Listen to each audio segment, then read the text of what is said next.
The doors didn't open. They exploded. 87 pounds of retired military working dog hit the sliding glass entrance of Harlow Veterinary Trauma Center at full speed, and for approximately 4 seconds, the entire building forgot how to function. A technician's tray went airborne, syringes scattered across linoleum. Someone near the reception desk knocked over a full cart of IV bags and didn't stop running until she reached the parking lot. The dog, massive, scarred along one shoulder, eyes locked forward like a weapon tracking a target, swept the room with a gaze that made grown adults press themselves against walls. Then the dog stopped.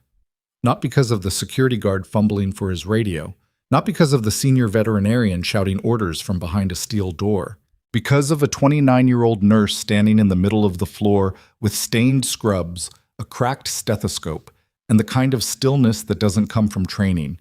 It comes from somewhere else entirely. The dog walked to her, sat down, and stayed. Nobody in that building knew why. Nobody knew who she really was. And that ignorance, comfortable, institutional, deliberate, was about to cost every single one of them. If this is your first time here, follow along and stay until the end, because this story goes places nobody saw coming. Hit like, leave a comment with the city you're watching from. I want to see exactly how far this one travels. The morning had started, as most of Emily Vasquez's mornings did, with someone else taking credit for her work. It wasn't dramatic. It never was. Dr. Philip Ostrander had simply walked into the case review at 7:45 a.m. He picked up the treatment file she'd flagged at midnight and presented the updated pain protocol to the department head as though he'd developed it himself. He didn't look at her when he did it. Nobody looked at her. She sat in the back row of the conference room at Harlow Veterinary Trauma Center with a paper cup of vending machine coffee and watched it happen the way she'd watched it happen 100 times before, with the specific practiced quietness of someone who had learned that reacting only made things worse. Harlow was a mid-sized facility in Creston Falls, Wyoming, the kind of town that had one real hospital and a veterinary trauma center that served ranchers, working dogs, and the occasional exotic animal case that came down from the mountains. The staff was small enough that everyone knew each other and large enough that people could still be invisible if the right people decided to look through them. Emily had been invisible at Harlow for 3 years. She was good at her job. Genuinely, quietly good at it, in a way that people noticed only when things went wrong, and she was the one who fixed them. She had a particular aptitude for wound care, for reading subtle behavioral shifts in animals in pain, for the kind of systematic assessment that took experience most people her age hadn't accumulated yet. She'd accumulated it, somewhere, somehow, but nobody at Harlow had ever thought to ask where. Her supervisor, Deborah Fitch, had a talent for finding Emily's work valuable and Emily herself disposable. Deborah was 53, had been at Harlow for 19 years, and operated the department with the specific confidence of a person who had never once been seriously wrong about anything in her own memory. She assigned Emily the cases nobody wanted, the post-surgical complications, the animals with behavioral issues, the elderly patients who needed round-the-clock monitoring, and then appeared during rounds to make observations about things Emily had already addressed, in a voice that suggested Emily should be grateful for the guidance. "You left the mobility assessment incomplete on the Shepherd in Bay 4, Deborah had said to her that morning, just before the case review, in the hallway, loud enough for 2 other techs to hear. "I completed it at 5:30, Emily said. "The update's in the system." Deborah had looked at her with the patient expression of someone correcting a child. "Then you should have flagged it more clearly." Emily didn't say anything. She had flagged it clearly. She had flagged it with 3 separate notation markers because she'd learned that Deborah needed 3 before she'd look. She drank her coffee and went back to Bay 4. The Shepherd in Bay 4 was recovering from a corrective tendon procedure. His name was listed on the chart as Biscuit, which felt like a cruel joke for a dog with that much dignity. He was a 7-year-old Belgian Malinois with amber eyes and the carefully controlled temperament of an animal who had been asked to do serious things and had done them. He watched Emily enter the room without flinching, tracked her movements with mild interest, and submitted to the mobility assessment with the cooperative stillness of a patient who had learned that humans with quiet hands meant less pain, not more. Emily worked through the assessment efficiently, making notes in the tablet with one hand while keeping the other moving slowly along the dog's rear leg, checking for swelling, warmth, The subtle tells that didn't always show up on imaging but showed up under a careful hand. Biscuit exhaled slowly through his nose. Emily marked the notation, scratched him once behind the ear, not because it was protocol, but because he'd earned it, and moved on to her next case. She had 4 more to get through before 9. She always had 4 more. By 11 o'clock, the morning had normalized into its usual rhythm of controlled insufficiency. Too many patients, too few hours, the particular tension of a department that functioned on the labor of people like Emily while rewarding people like Ostrander.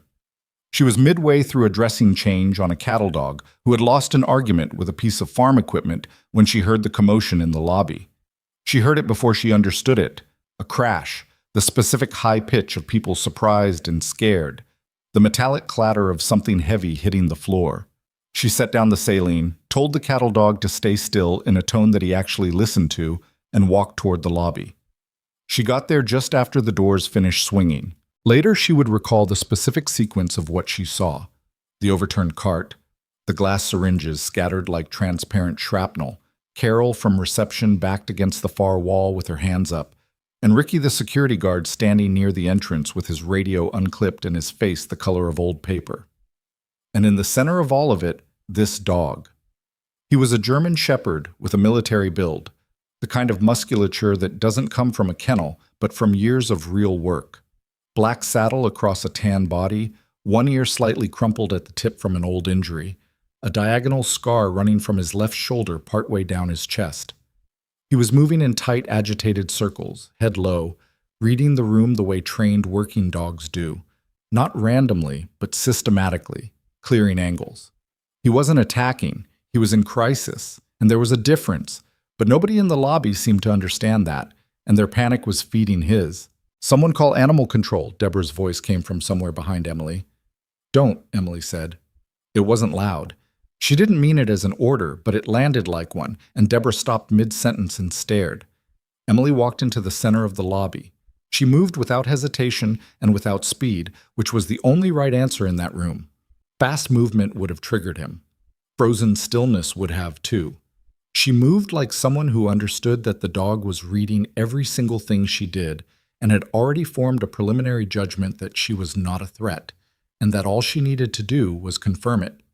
She crouched when she was about 8 feet away, not to make herself small, to put herself at his eye level and take the vertical dominance out of her posture. She didn't make eye contact. She let her hands hang open at her sides, fingers loose. The dog stopped circling. He looked at her. Something passed across his face. Not recognition exactly, but something adjacent to it. Something that came from dogs who had worked closely with humans in high-stress environments and had learned to read them at a level most people didn't know was possible. He was reading her, and whatever he read, it was enough.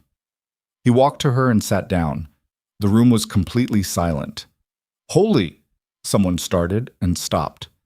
Emily kept her posture neutral, let him sniff her wrist, didn't move until his breathing slowed from the rapid, shallow pattern she'd clocked as soon as she entered. It took about 40 seconds. When his exhale finally lengthened, she straightened up slowly and put a hand on the back of his neck. Not a grip, just contact. Grounding. "Okay," she said quietly. "Okay." The dog leaned into her hand. Deborah found her voice first. That was extremely reckless. Her tone had recovered its authority, which was impressive given that 30 seconds ago, she'd been the one pressing herself against the reception desk. "You could have been seriously injured." Emily didn't answer. She was looking at the dog's left shoulder, the one with the scar, and the way he was holding his rear left leg. The weight distribution was wrong. He was compensating, had been compensating long enough that the shift had become habitual, the kind of postural adaptation that developed over months, not days. "He's in pain," she said. "He's a military dog," Ricky offered helpfully. "Could be the handler's out front. There was a truck. The handler was, in fact, out front. His name was Cole Navarro, and he was 36 years old, recently separated from military service, and currently standing in the Harlow parking lot having what appeared to be a very controlled internal crisis.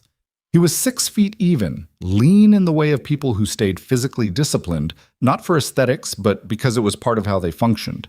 He had dark hair cut short, a jaw that looked like it had absorbed a hit or two and hadn't apologized for it, and the specific bearing of someone who had spent enough years operating in high-stakes environments that calm was now his default setting, even when it was costing him something. "Mr. Navarro?" Ricky said from the entrance. "Your dog is, he's inside." "I know." Cole's voice was flat. "He bolted. I was getting his file from the truck." He had a manila folder in one hand and a worn tactical lead in the other. He walked through the entrance and into the lobby, and the first thing he did when he saw the dog, Titan, according to the ID tag, was exhale. Short, controlled. Relief he hadn't shown outside. Then he saw Emily. "What did you give him?" "Nothing," Emily said. Cole looked at her the way people look at an answer that doesn't fit the question they actually asked. Then he looked at Titan, who was still leaning against Emily's leg with the unhurried calm of an animal that had decided something and wasn't changing its mind. "He doesn't do that." "He did today." Deborah appeared at Emily's shoulder with the particular timing she had for moments when she could reassert authority. "Mr. Navarro, I'm Deborah Fitch, department head. I'm so sorry for the disruption. We'll get Titan settled into an exam room right away, and I'll have one of our senior veterinarians." "He needs a full trauma assessment," Emily said, not to Deborah, to Cole. "His rear left gait is wrong. He's been compensating for a while. How long has he been showing the limp?" Cole looked at her again. "He's not limping. He's distributing weight away from the rear left when he's stationary. It's subtle, but it's consistent. You'd only catch it if you were looking at the feet and not the face." She paused. "Who did his last evaluation?" Something shifted in Cole's expression, not defensiveness. Something more complicated than that. "Military vet services, 6 months ago. Cleared him fully." "What was the evaluation for?" "Retirement processing." Emily looked at Titan. The dog looked back at her. "I want to do a full assessment," she said. "Imaging included." "With respect," Cole said, and he said it in the tone that means the respect is limited. "I think I'd rather have the senior veterinarian." "Dr. Ostrander," Deborah said immediately. "He's excellent. He actually developed our current—" "Sure," Emily said. "That's fine." She stepped back, and Titan stood up, moved away from Deborah, moved away from the direction of Ostrander's office, and returned to Emily's side. The room went quiet again. Cole looked at his dog. He looked at Emily. He pressed his mouth into a line and made the calculation that people make when the situation has already made the decision for them. "Fine," he said. "You. But I'm in the room." "I'd expect that," Emily said. She started the way she always started, from the outside in, from the observable to the internal, from what the animal was willing to show her to what it was hiding. She had Titan on the examination table, which he tolerated with the mild distaste of an animal who didn't love the table but understood the protocol. Cole stood at the far end, one hand on Titan's head, watching Emily with the kind of attention that wasn't hostile but wasn't relaxed either. Emily worked in silence mostly, which seemed to unsettle Cole more than noise would have. He'd expected questions, probably. Explanations. She gave him the examination instead. Systematic, unhurried, hands moving over muscle and joint with the kind of familiarity that came from having done this thousands of times, or something close enough to it that the body still remembered. "He retired 8 months ago?" she asked, without looking up. 9. "What was his primary role?" "Detection. Some patrol." Cole paused. "He was good at it." "I can tell." She said it simply, not as a compliment designed to soften anything. The dog's build, his behavioral baseline, the way he'd responded to a high-stress environment, all of it told a story about a working animal that had been well-trained and seriously used. "Any incidents in the last 18 months? Anything that would have been logged as a minor injury at the time?" Cole's hand stilled on Titan's head. "There was a vehicle incident," he said after a moment. 14 months ago. He cleared the vet assessment 6 weeks after." "What kind of vehicle incident?" "He was in a transport. The vehicle rolled. He was assessed for soft tissue and cleared." Emily moved to Titan's left hip and applied careful, specific pressure in a sequence that wasn't random. She was following a pattern, checking for something. Titan's back leg shifted and he made a sound, barely audible, barely anything. But Emily heard it. She stepped back. I need imaging. You found something? Cole's voice had changed. The flatness was still there, but something underneath it had shifted. The specific weight of a person bracing for something they'd half expected for a long time. I want to confirm it before I tell you what I think I'm looking at. Tell me what you think you're looking at. She looked at him. A fracture. Left ilium, possibly the acetabulum. Not new. Cole stared at her. He was cleared, I know. She held his gaze. I want the imaging before we talk further. It took 20 minutes to get Titan through the digital radiograph series, another 8 minutes for Emily to pull the images up on the monitor in the reading room. She stood in front of the screen with her arms crossed, Titan's file open on the desk beside her, and looked at what the imaging had found with the specific stillness of someone confirming a suspicion they hadn't wanted to be right about. Cole came in behind her. He looked at the screen. He was quiet for a long time. The fracture was there. Not a hairline, not an ambiguity. A significant fracture of the left ilium with clear evidence of improper healing, which meant it had been healing on its own for an extended period, which meant it had been there for an extended period. The joint showed signs of the chronic inflammation that developed around untreated structural injuries. The pain Titan had been working through, had been adapting around, had been carrying like something he'd decided was simply part of being alive now. It was right there on the screen in black and white. How long? Cole said. The healing pattern suggests at least a year, possibly longer. He was cleared 14 months ago, after the vehicle incident. Yes, Emily said. You're telling me the evaluation missed this? She didn't answer immediately. She was looking at the imaging with an expression that wasn't anger. It was something more contained, something that had moved past anger into a place that was colder and more useful. I'm telling you what the imaging shows, she said carefully, what it means about the evaluation. That's a different conversation. Cole turned away from the screen and put his hands on the desk and stood there for a moment with his back to her. When he turned back, his face was composed in the way of someone who had made a decision about what to do with what they were feeling. He's been working at a training facility, he said. Demonstrations. For the last 6 months. Because they cleared him. The last 3 words came out with a different quality than the others. Not louder, but heavier. I put him through 6 months of demonstration work on a fractured hip because they told me he was healthy. I'm sorry, Emily said. It wasn't a performance. Cole heard the difference. He looked at her. Really looked. The way he hadn't quite done since he'd walked in. Who are you? He said. Not aggressively. Actually, asking. Emily Vasquez, I'm a nurse here. You're a nurse, he repeated. Yes. How do you... He stopped. Started again.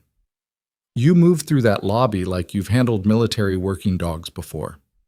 She went back to the imaging and began pulling up a secondary series. Let's focus on Titan right now, she said. We need to talk about pain management and imaging protocol, and then we need to talk about surgical options.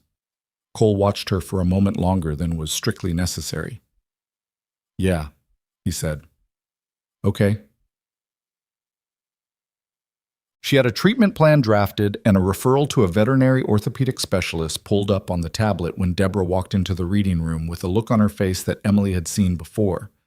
The look that meant something Emily had done had generated a complication that Deborah was about to make Emily's problem. A word, Deborah said. Her eyes went to Cole, then to Titan. Privately. Whatever you have to say it, Cole said. He'd made up his mind about something in the last 20 minutes, and Deborah's preferred approach to managing Emily was not going to benefit from his presence. Deborah's jaw tightened. She looked at Emily. The imaging results need to be reviewed by Dr. Ostrander before any plan is communicated to the patient. To the client, she corrected. That's protocol. I've seen the imaging, Cole said. She's already communicated the results to me. Mr. Navarro, the imaging raises some serious questions about prior veterinary clearances. And before we say anything further, we need to make sure the hospital's documentation is complete. She said it smoothly, but the meaning underneath it was not smooth at all. "Emily, Dr. Ostrander would like to review the file." Emily looked at her. She understood exactly what was happening. Deborah wasn't concerned about documentation. She was concerned about a mid-level nurse generating findings that implied institutional failure somewhere in a military evaluation chain. And she was concerned about where those findings might go. It was the kind of institutional instinct that wasn't malicious exactly. It was just the reflex of a person who had learned that complicated discoveries were best handled quietly. "The imaging is documented," Emily said. "It's in the system. Dr. Ostrander can review it anytime he'd like." "I'd like you to step out of this case." Cole's head turned. "I'm sorry?" "Dr. Ostrander will take over Titan's care," Deborah said. "Emily, there are 2 other cases that need—" "She stays on this case," Cole said. His voice hadn't risen. That was somehow worse. "My dog didn't let anyone else near him. She's his primary." "Mr. Navarro, I understand your preference, but clinic protocol requires that findings of this nature be—" "I don't care about clinic protocol," Cole said. "With respect." The respect this time was not limited. It was simply absent. "She stays on the case. Unless you want to explain to me why a clinic that just found a year-old fracture in a military working dog who was cleared by military evaluators wants to pull the person who found it off the case before anyone asks why it was missed." The room was very quiet. Deborah looked at Emily. Emily looked at the tablet. She was already thinking about the orthopedic referral, about the pain management protocol, about what Titan's recovery timeline looked like, and what Cole needed to understand about what came next. She was already 3 steps ahead of this conversation. Deborah left. She didn't say anything else, she just left. Cole watched the door.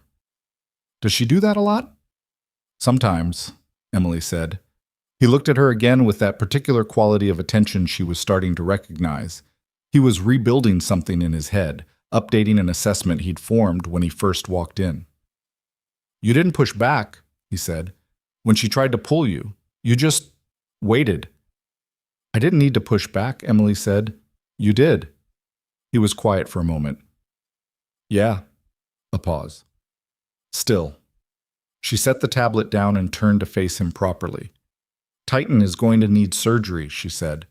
"There's a specialist in Cheyenne I want to refer him to, Dr. Anika Sandoval. She's the best orthopedic I know for this kind of structural repair in a working dog. The imaging I've got is enough for her to begin planning, but she'll want her own series." She paused. "The recovery is going to take time, 4 to 6 months minimum, before he's fully weight-bearing on that leg. He's going to need—" She stopped, because the door to the reading room opened again, and it wasn't Deborah. It was 2 people she didn't recognize, a man and a woman, both in civilian clothes that had the particular studied ordinariness of people who wore civilian clothes on purpose. The man was mid-40s, carrying a leather-bound folder. The woman was younger, had a lanyard around her neck that she'd tucked under her jacket collar, and was looking at Emily with the focused attention of someone who had seen a photograph and was confirming it against the real thing. "Emily Vasquez?" the woman said. Emily stood still. "Yes. We're with the Federal Investigative Services Office, Animal Welfare and Military Procurement Division." She held up a credential briefly. "We've been trying to reach you for 3 days." Cole stared at Emily.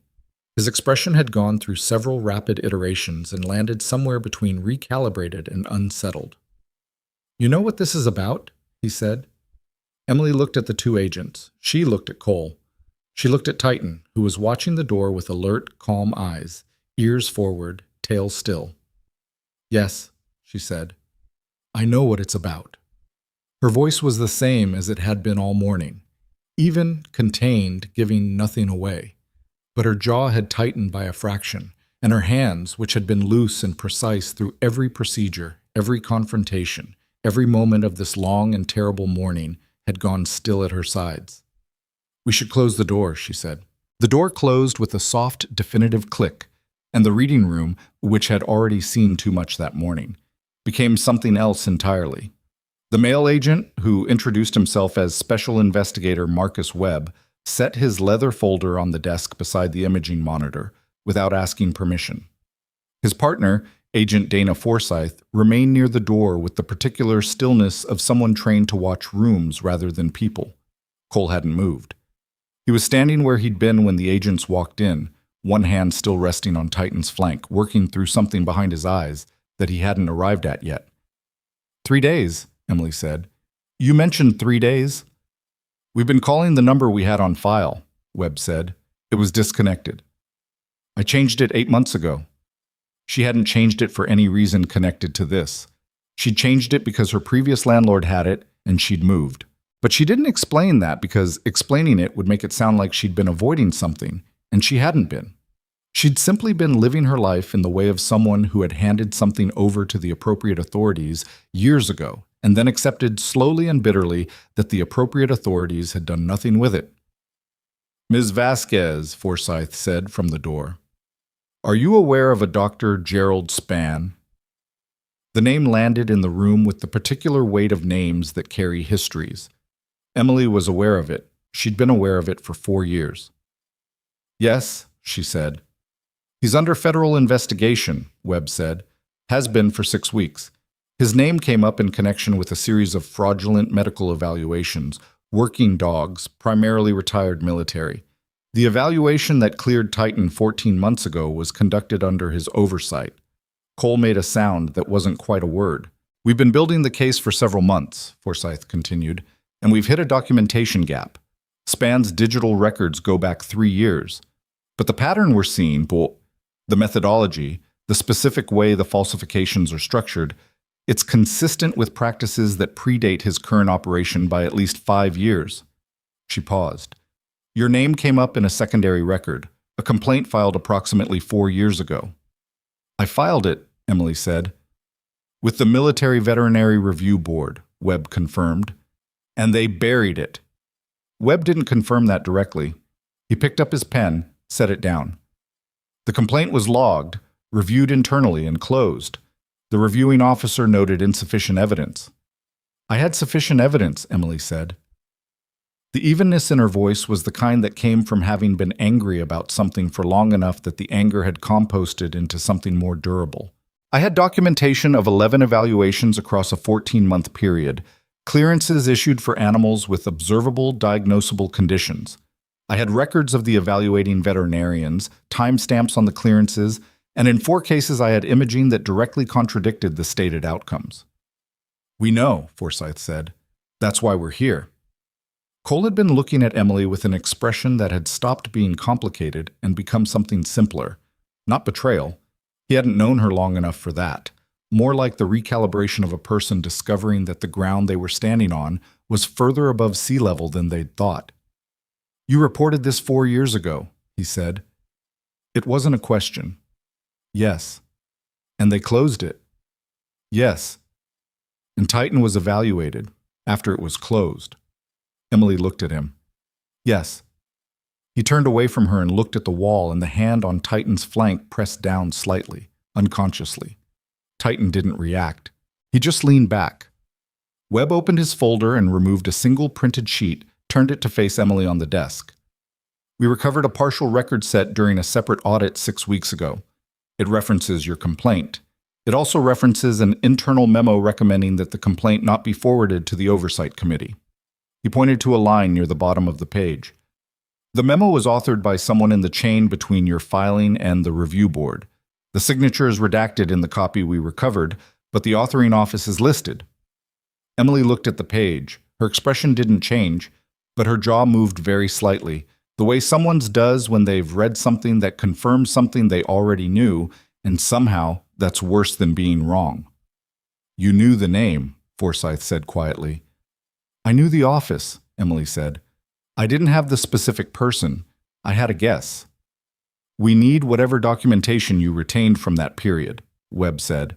The complaint you filed was logged, but the supporting materials, the imaging records, the evaluation files, they're not attached to the archive complaint. The archive shows they were received and then removed. We need to know if you kept copies. Emily was quiet for a moment. The kind of quiet that isn't the absence of something but the presence of a decision being made carefully. I kept copies, she said. Webb and Forsyth exchanged a look that was brief and controlled and said several things in the vocabulary of people who communicated in compressed signals. Everything? Forsyth asked. Everything I had when I filed.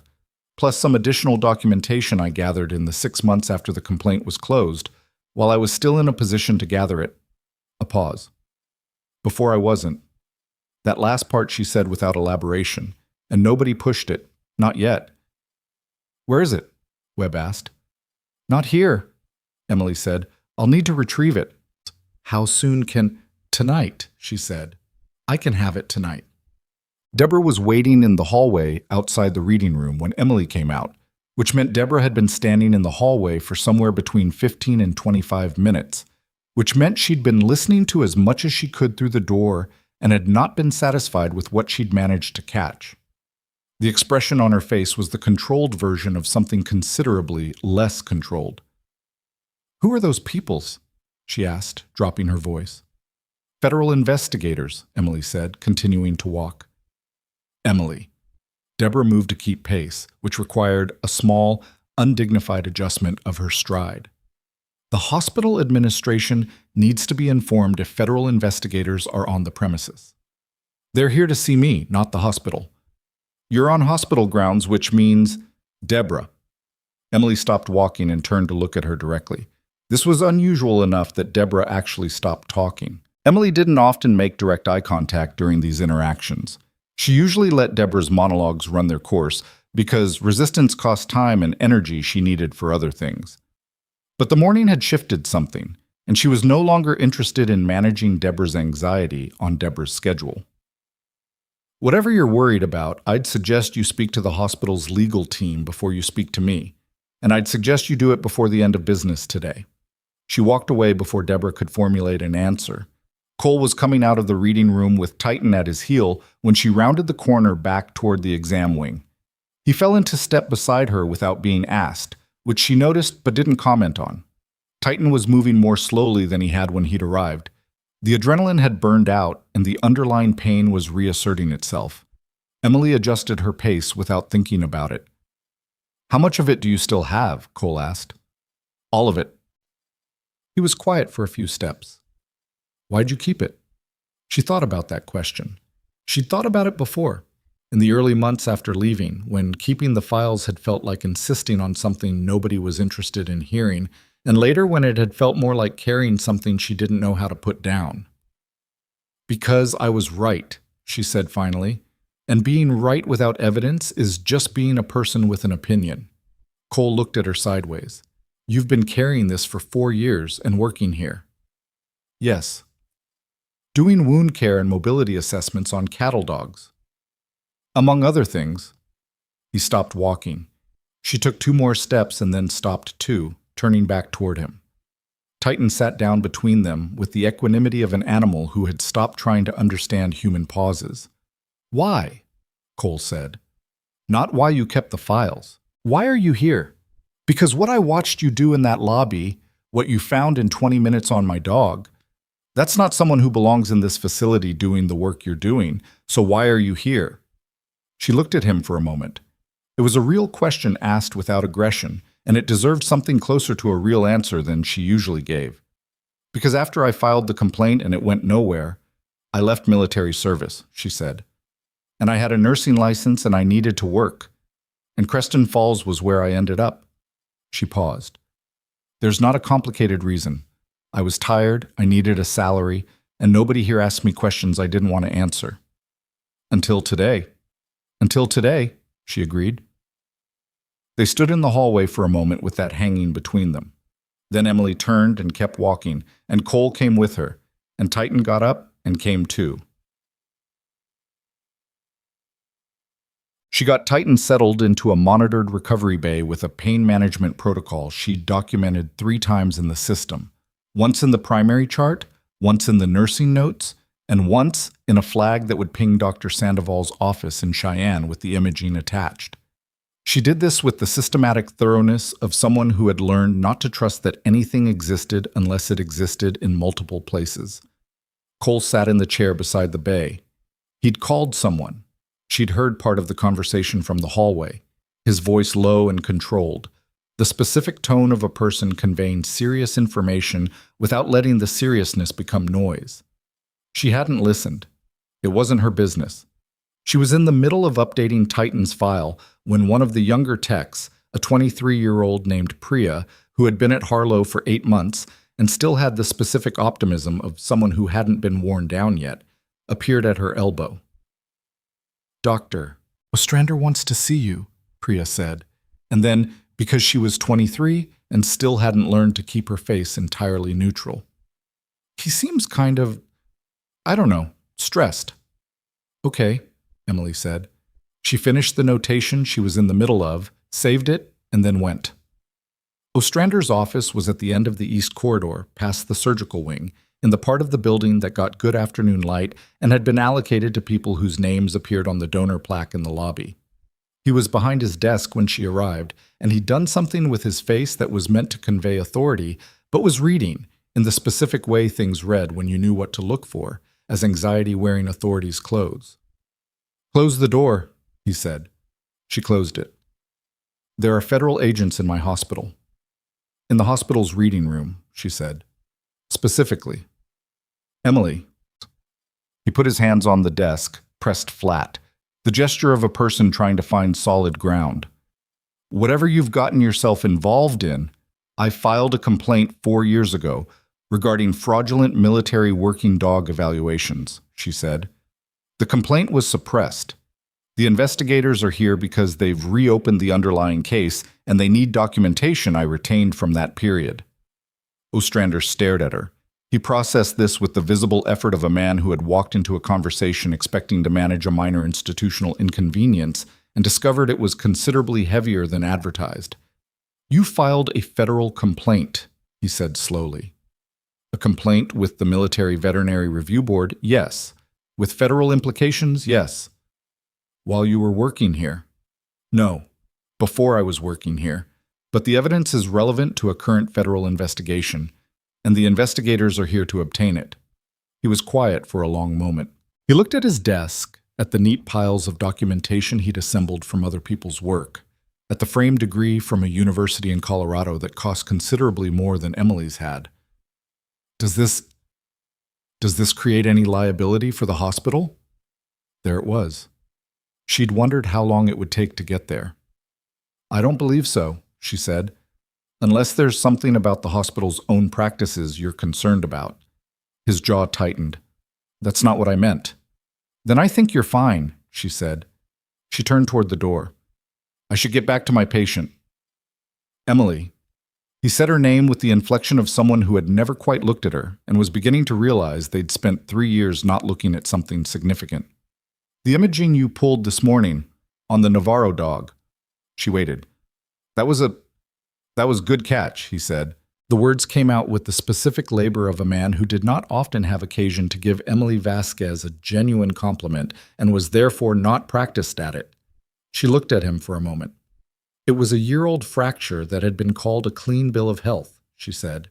"It wasn't a catch. It was a minimum." She left his office and went back to work. The afternoon went the way afternoons at Harlow usually went. Too much to do, not enough hands, the specific rhythm of patient care that didn't stop because the institutional ground had shifted under everyone's feet. Emily managed Titan's first post-assessment pain cycle, completed 2 other cases that had been waiting since morning, and ate half of a sandwich standing in the break room at 2:20. Priya came in halfway through and looked like she wanted to ask something and then didn't. Carol from reception had apparently recovered sufficiently to begin circulating a version of the morning's events that emphasized the dog and minimized Emily's role, which was standard.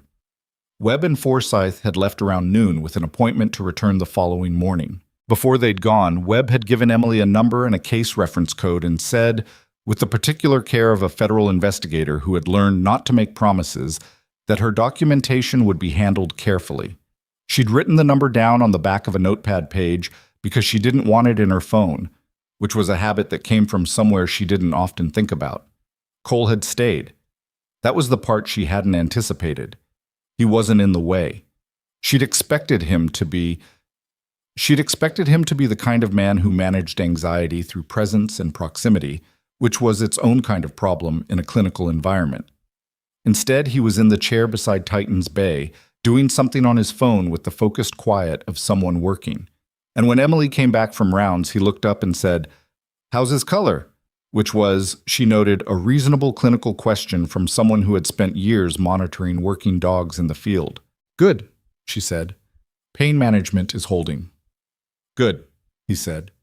Then, "Can I ask you something?"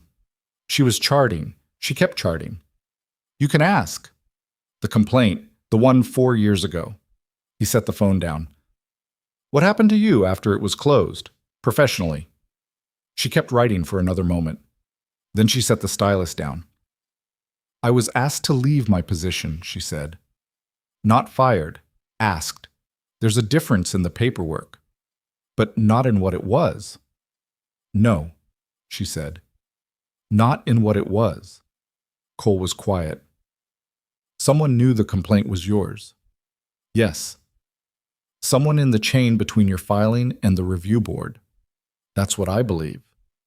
He looked at Titan, who was sleeping with the deep, pharmacologically assisted sleep of an animal finally in less pain than it had been in for a very long time. "I've been working at that demonstration facility for 6 months," he said, "putting him through drills, load-bearing exercises, because they told me he was clear." "I know. And the people who told me he was clear are presumably people Dr. Spann worked with or for," she said, "or both. That's what the investigation will determine." Cole nodded, slowly. "When they get your documentation." "Yes." He looked at her with the expression she'd been seeing all day in different iterations. That ongoing recalibration, the assessment revising itself as new information came in. "You weren't surprised," he said. "When they walked in this morning, you were something, but not surprised." She thought about how to answer that. "I've been waiting for this case to go somewhere for 4 years," she said. "I was surprised it was today. I wasn't surprised it happened." He was quiet for a long moment. Outside the bay, somewhere in the corridor, someone was moving a cart that needed its wheels looked at. The specific irregular squeak of it marked the passage of time in a way that was almost meditative after enough years. Titan's monitoring equipment beeped softly. The afternoon light through the high window in the bay had shifted from white to something slightly warmer. "Why Creston Falls?" Cole asked. "What?" "Of all the places to land, this town, this facility," he gestured generally. "Why here?" She picked up the stylus again. "My mother lives 40 minutes north of here," she said. "She's not well. I needed to be close." It was the truth, and it surprised her slightly to say it to him, because it was the kind of truth that was personal rather than professional, and she'd kept those things in different rooms for a long time. He didn't react to it with the specific sympathetic overreach that personal truths sometimes generated.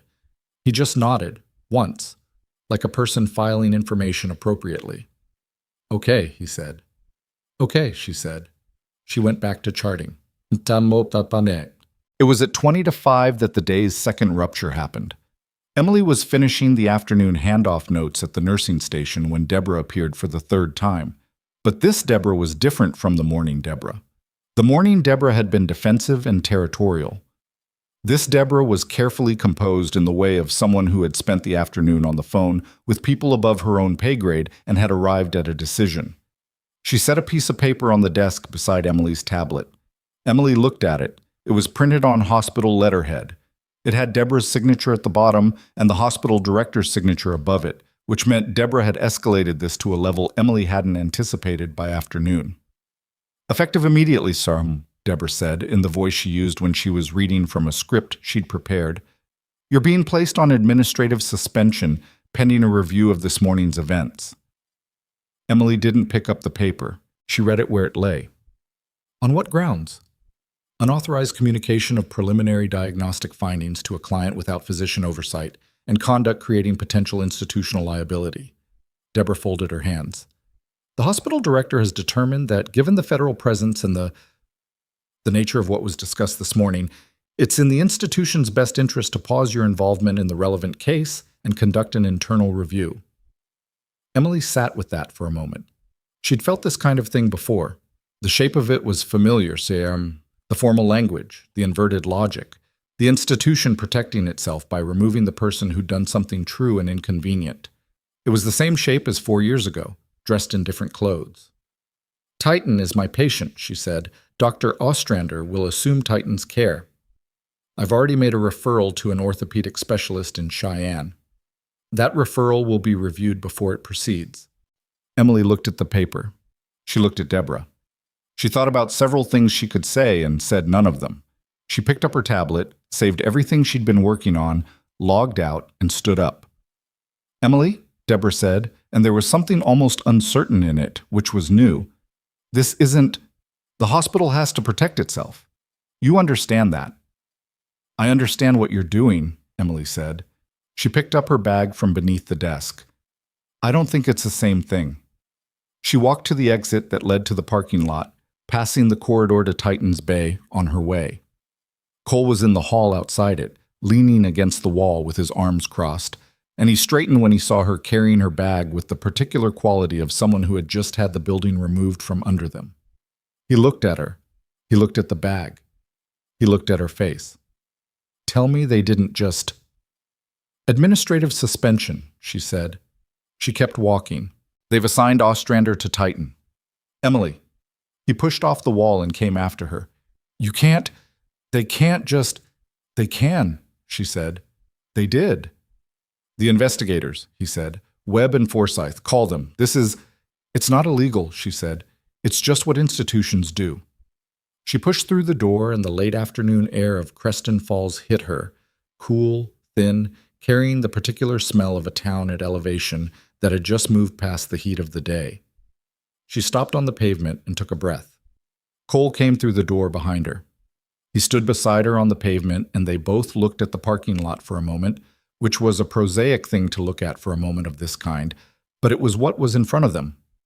You said you have the files at home, he said. Yes. Webb wants them tomorrow morning. Yes. Okay. He shifted his weight. I'm going to make a call tonight, he said. There are people I've worked with who have standing to make inquiries about a federal investigation that implicates a military evaluation. People with some institutional reach. Emily turned to look at him. You don't have to do that. My dog has a year-old fracture, he said, and the nurse who found it just got suspended for finding it. His voice was still even. It was the evenness of something compressed to a point where it was very, very dense. I have to do something, and I'd rather it be something useful. She looked at him for a moment. The light was going amber at the edges of the parking lot, the way it did in Wyoming at this time of year when the sky had real estate to work with.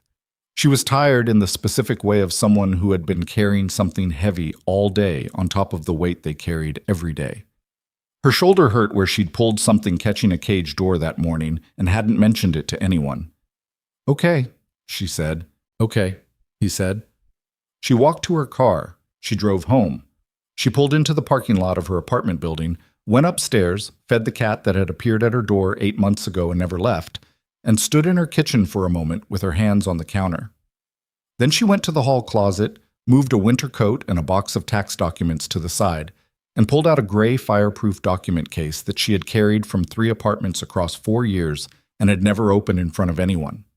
She set it on the kitchen table. She unlatched it. The files were exactly as she'd left them, organized, labeled, each folder in sequence by date and evaluation ID. She pulled the top folder and opened it, looking at the first page, which was a copy of a veterinary clearance certificate with a date stamp and a veterinarian's signature, and, in the lower right corner, an authorization code she had cross-referenced against internal records she shouldn't have had access to and definitely shouldn't have kept. She looked at the authorization code. She turned to her laptop, opened it, and pulled up the case reference number Webb had given her. Then she opened the second folder in the sequence, and the third. She was building the sequence back in her head. The order she'd presented in, the documents that established timeline, the ones that established pattern, the ones that established the link between falsified evaluations, and the authorization chain above the evaluating veterinarians. She was 3 folders in when her phone buzzed. She looked at the screen. Unknown number, local area code, not the number Webb had given her, not Cole's number, not anyone she'd spoken to today. She almost let it go to voicemail. She picked it up on the 4th ring instead. Some instinct she couldn't name making the decision before she did. Ms. Vasquez? The voice was male, measured, the specific measured quality of someone who had cultivated calm as a professional tool. I think you know why I'm calling. She didn't answer immediately. She was looking at the folder in front of her, at the authorization code in the lower right corner, and connecting the voice to a name she'd been sitting next to for 4 years without knowing it. I think I do, she said. Those files, the voice said, whatever you have, you need to understand something about where this goes if you hand them over. Where does it go? She said. Her voice was steady. It goes somewhere very complicated for some people who have done a great deal to ensure certain things stay quiet, he said. People who are patient and who have demonstrated, I think you'll agree, some capacity for reach. Emily looked at the document case on her table, at the 4 years of careful, systematic, quietly maintained records stacked in sequence in the case, at the cat sitting on the far end of the table watching her with the comprehensive indifference of a creature with no investment in human institutional corruption. I filed a complaint 4 years ago, she said, properly, through the correct channels with full documentation, and someone in your chain removed my supporting materials from the archive, closed the complaint without review, and then made sure I lost my position. She paused.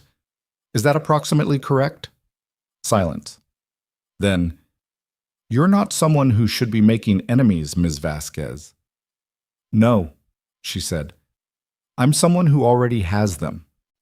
She moved the folder to the side and opened the next one. And I've had 4 years to make sure that doesn't matter. She heard the quality of the silence change. It was a very specific change. The silence of someone realizing that what they thought was a manageable problem was attached to something considerably larger. Those files belong to no one, Emily said. They're copies. They've always been copies. She paused. You're calling me because you already know what's in them. The line went quiet. And then, in the background of the call, barely audible, the kind of detail you only catch if you're listening for it, she heard a second voice. Not on the phone. In the room with whoever was calling her, a voice saying 2 words, sharp and urgent. He's here. The line went dead. Emily set the phone down on the table. She looked at it for 3 seconds. Then she picked it up and called the number Webb had given her, which went to voicemail. And she left a message that was 4 sentences long and contained no speculation, only the fact of the call, the approximate duration, the one identifiable phrase she'd caught in the background, and the time. Then she sat down at the kitchen table with the open document case and her laptop, and the cat sitting at the far end like a small, indifferent witness, and she began to go through the files from the beginning, because whoever had just called her had made one very significant mistake. They'd called her from a local number. They were somewhere in or near Creston Falls, and they'd done it tonight, within hours of the federal investigators leaving Harlow, which meant they had a source inside the building who had told them what had happened today, and they were scared enough to move quickly, and people who moved quickly when they were scared made errors. She was on the 7th folder when her phone buzzed again. This time, it was Cole. She picked it up. I made that call, he said. The people I mentioned. And? He was quiet for a beat that had a texture to it. Emily, he said, who was Gerald Spann's supervising officer during the period your complaint was filed? She knew the answer. She'd known the approximate answer for 4 years and the specific answer for approximately 40 minutes, since she'd looked at the authorization code in the lower right corner of the first clearance certificate and cross-referenced it against the things she'd never quite been able to prove until tonight. Why? She said. Because the people I called, Cole said slowly, just told me that the name attached to the suppressed memo, the one Webb mentioned this morning, the redacted signature, they pulled a copy through a different channel, an unredacted copy. Emily's hand had gone very still on the table. The name on that memo, Cole said, is someone who is currently active, currently in a position with access to federal veterinary procurement contracts. And Emily, he stopped, exhaled.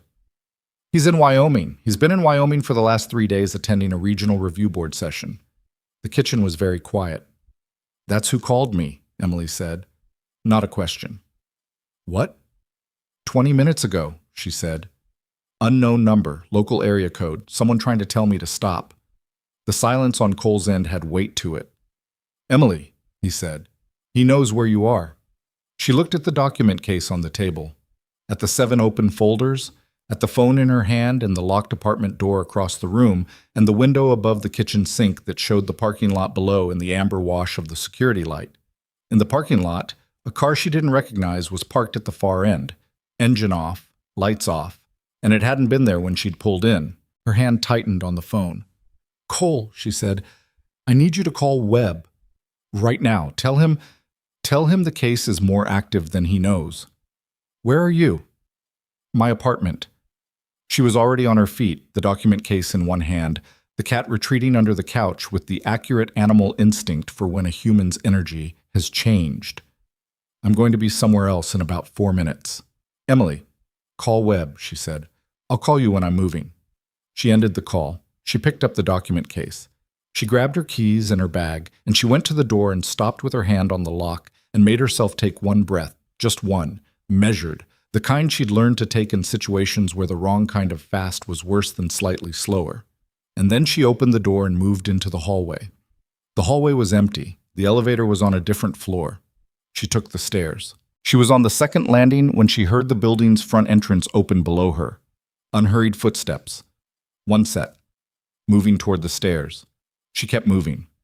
One hand on the rail, the document case pressed against her chest, and 4 years of carefully maintained records between her and a man who had spent those same 4 years believing she'd given up. She came out the side exit at a near run, the document case tucked under her left arm, gravel shifting under her shoes in the narrow alley between the building and the laundry facility next door. The security light on the back corner of the building gave her enough to navigate by, and not enough to feel safe under. She moved toward the street, not the parking lot. The parking lot was where the car was, and the car was the problem. Her phone buzzed in her hand. "Cole." She answered it without stopping. "Webb's not picking up," he said. "I've left 2 messages. I'm calling Forsyth." "The man who called me is in my building," she said. "One set of footsteps, stairwell. I'm out the side." "Where are you going?" She was already making the calculation. Her car was compromised, or she was treating it as compromised, which was the same thing operationally. Her apartment was behind her. Creston Falls had one police precinct that was 12 minutes away if you drove at the speed limit, which she was not going to do. "Is there anywhere you can be in the next 8 minutes?" she asked. "I'm at the Days Inn on Garfield," he said immediately. 6 minutes if I drive." "Don't drive. Walk. Go to the 24-hour diner on the corner of Garfield and 5th, the one with the blue awning. I'll come to you." "Emily?" "Walk fast," she said, and cut the call. She made it to the street, turned north, and didn't run because running on a residential sidewalk at 9:30 at night was a signal, and she didn't want to be a signal. She walked fast, the document case against her ribs, the night air cold enough at this elevation that her breath was just barely visible. Her shoulder, the one she'd pulled that morning and hadn't mentioned, was complaining about the case's weight in a way she filed under irrelevant. She covered 3 blocks before she looked back. Nobody behind her. Either the footsteps in the stairwell had been a tenant, or she'd moved fast enough, or whoever it was had made the smarter choice and gone back to the car. The car was the part she couldn't account for. If there was a second person in the car, the geometry of this changed. She turned onto 5th and saw the diner's blue awning half a block down. She pushed through the door into the smell of coffee and fryer oil and the low murmur of a place that served night shift workers and insomniacs and college students, and she found the table farthest from the windows and sat with her back to the wall and the document case on her lap beneath the table. The waitress came. Emily ordered coffee she didn't want because sitting without ordering was conspicuous. Cole came through the door 4 minutes later, moving with the contained urgency of someone who had covered 6 city blocks quickly without attracting attention. He was in jeans and a jacket, no tie. He'd been in his room, she registered. He'd been sitting in his room, and he'd come when she called, and she noted that without making anything of it. He slid into the seat across from her and took in the table, the case in her lap, her face. He didn't ask if she was okay, which she appreciated. "Forsyth picked up," he said. "She's contacting Webb. They're sending a local contact to your building." "Okay." "She wants the files tonight." "She can have them tonight." Emily looked at the door, at the windows. The man who called me. The name from the memo. Did your contact give you a name or just the office? A name, Cole said. He turned his coffee cup over, righted it, left it empty. Deputy Administrator Lawrence Voss. He's been in the procurement chain for 12 years, my contact said. Maybe more. Emily sat very still. You know the name, Cole said. I know the name, she said. He wasn't... When I filed the complaint, I didn't have enough on him specifically. I had the authorization code from the evaluations, and I had the office, but I couldn't get to the name without access I'd already lost. She set her hand flat on the table. He's the reason I lost it. Cole looked at her hand. He didn't say anything for a moment. How high does 12 years of procurement access get you? High enough, she said, that when an investigator pulls the financial records behind those evaluations, they're not going to find one contractor. They're going to find a structure. Voss at the top, span in the operational layer, and a series of contracted evaluators underneath who were signing off on clearances that came back formatted to pass automatic review even when the underlying animals were compromised. She paused. That's the part I couldn't prove 4 years ago. I had the pattern, but not the mechanism. Now they have SPAN's records, and they have my documentation of the historical evaluations, and they have...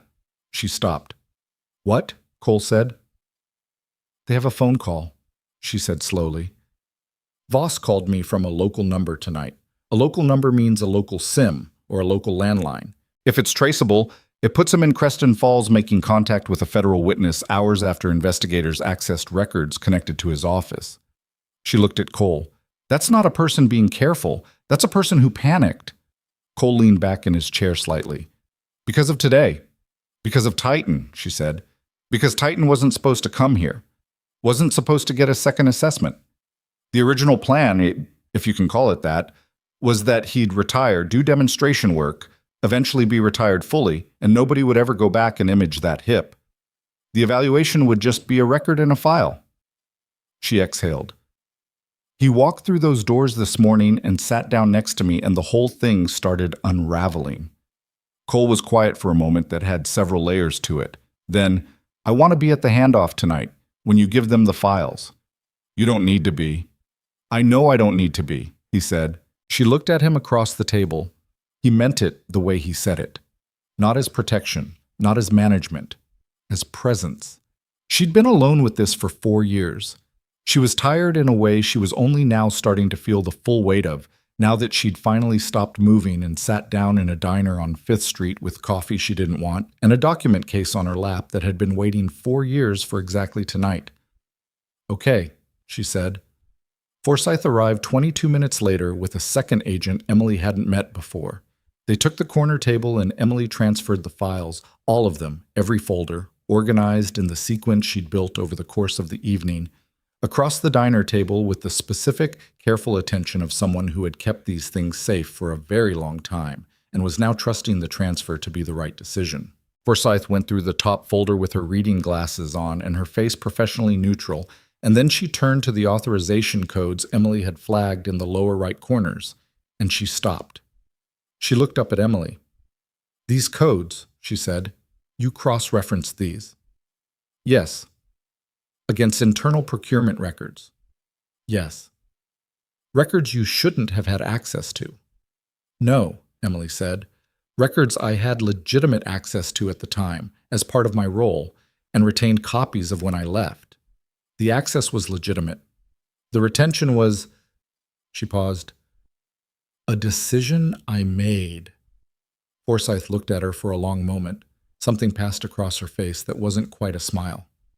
These codes tie directly to Voss's authorization chain, she said. If these are authentic, they're authentic. If they're authenticated through our channels, Forsyth said carefully, they close the gap we've been sitting on for 6 weeks. She set the folder down. Miss Vasquez, I need to ask you, the phone call tonight. You said you heard a second voice. 2 words, Emily said. He's here. In the room with the caller. Yes.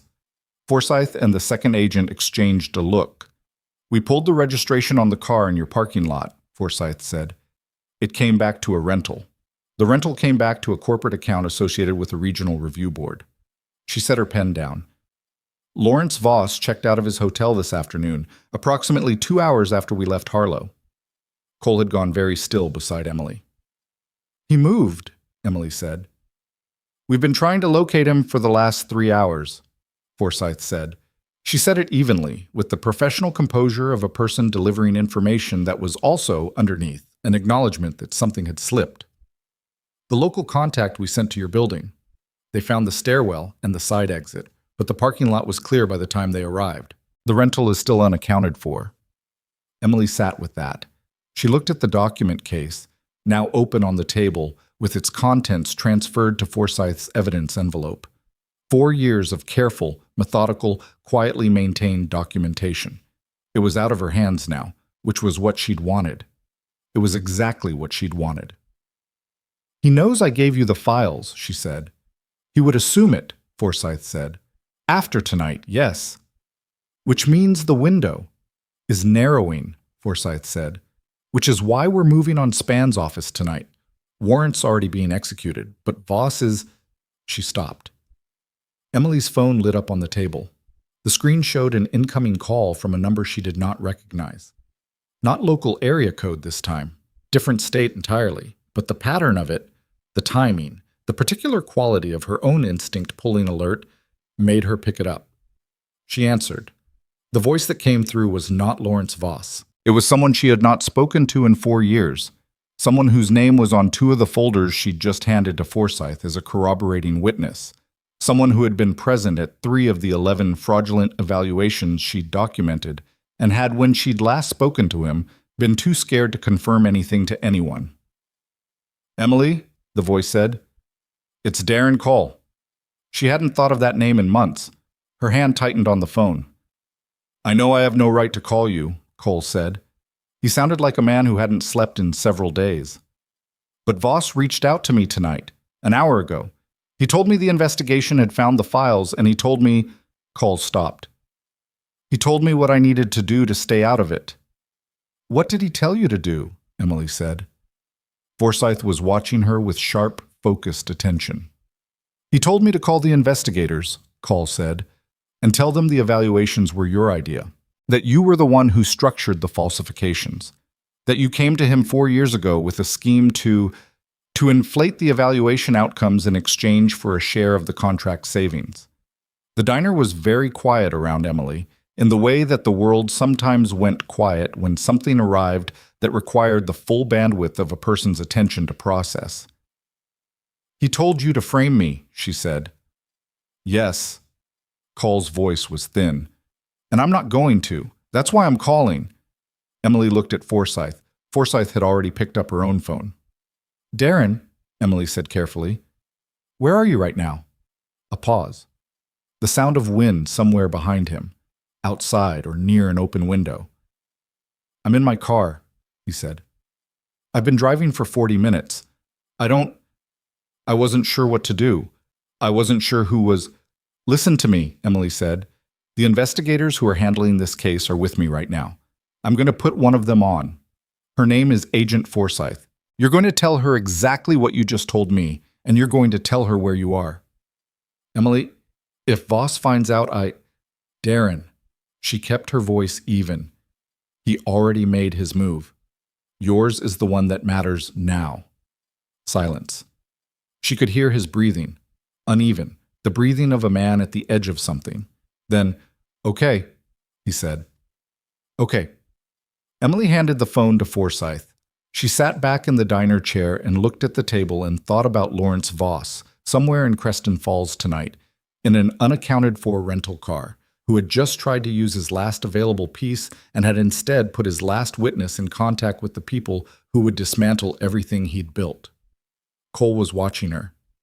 What just happened? He said quietly. Emily reached for her coffee, which was cold. He panicked, she said, and he made the wrong call.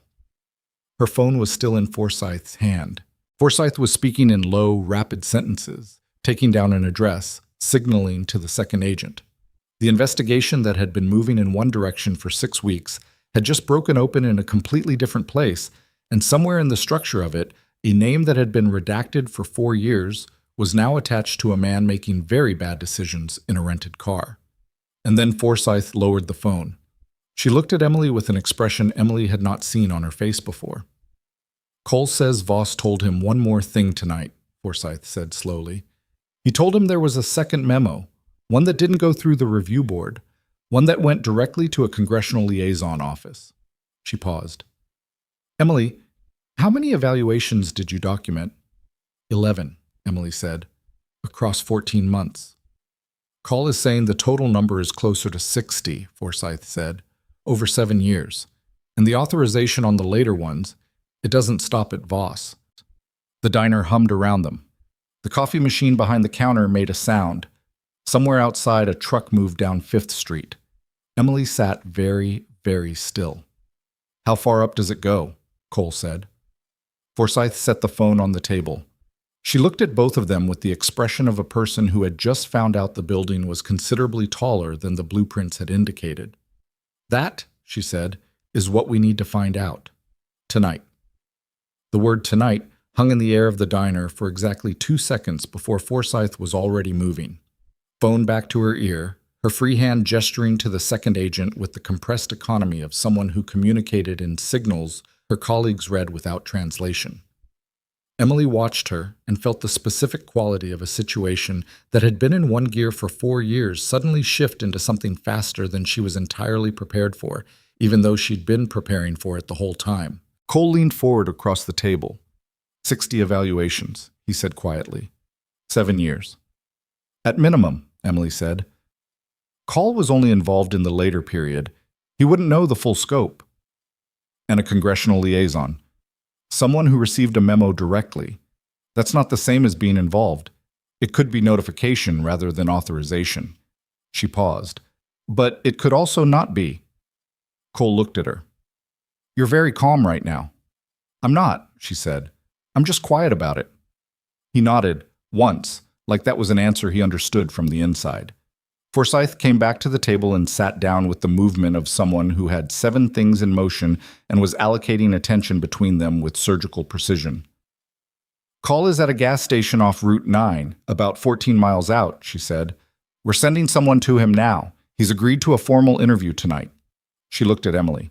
The warrant on Span's office is being expanded based on what Calls told us about the volume and timeline. We're pulling financial records from the procurement office going back 8 years. The congressional liaison, Emily said. We're treating that carefully, Forsyth said. Call heard Voss mention it, but he doesn't have a name. He has a description of the memo, handwritten cover note, not digitized, sent through internal courier rather than the standard documentation chain. Which means someone was aware enough of the digital trail to work around it, Emily said. Yes. Forsyth set her hands flat on the table. What I need to know right now, Emily, and I'm asking you specifically because you've had 4 years to think about the architecture of this, is whether the falsified evaluations were primarily about the contractor payments or whether there was a secondary benefit. Emily had thought about this. She'd thought about it a great deal in the years since she'd first seen the pattern in the clearance data, and she'd arrived at an answer she'd never been able to fully prove but had never stopped believing. Both, she said. The contractor payments were the mechanism.